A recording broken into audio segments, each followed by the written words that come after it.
गजब लागे ना हरियर आम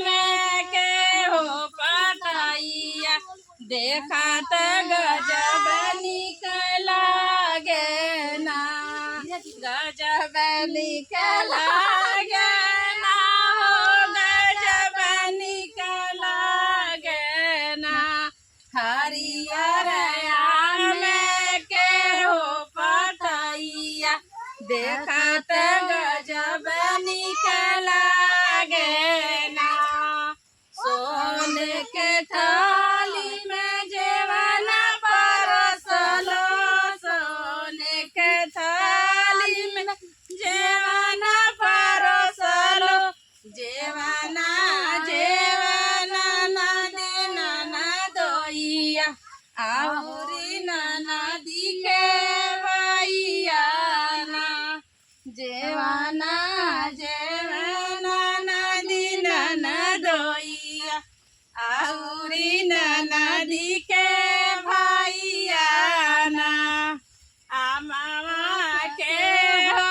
हरियर पतैया देखत गजब लागे ना हरियर आमा के हो पतैया देखत गजब लागे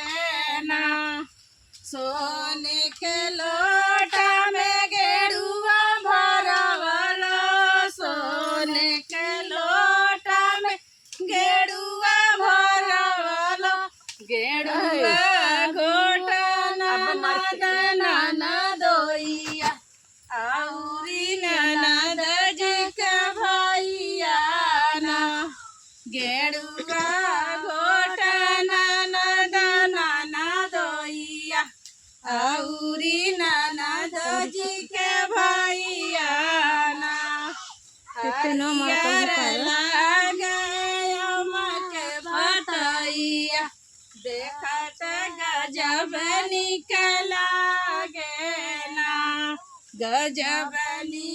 लागे ना हो राम गजब लागे ना हरियर आम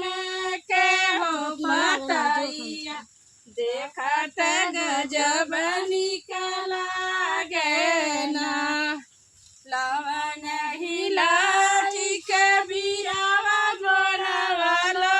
लवन हिलाची के बीरावा बनवलो बीरावा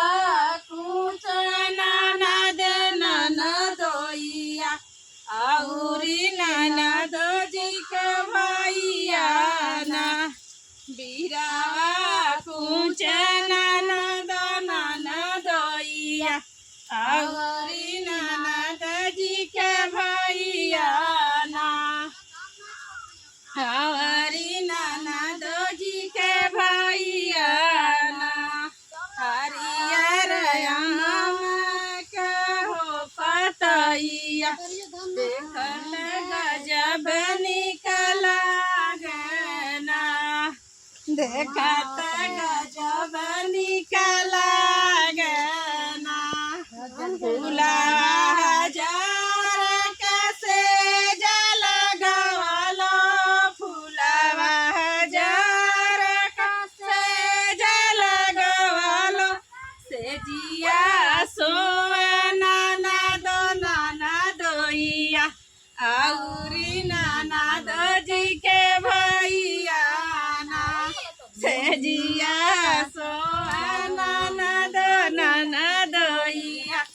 आउरी ननद जी के भैया ना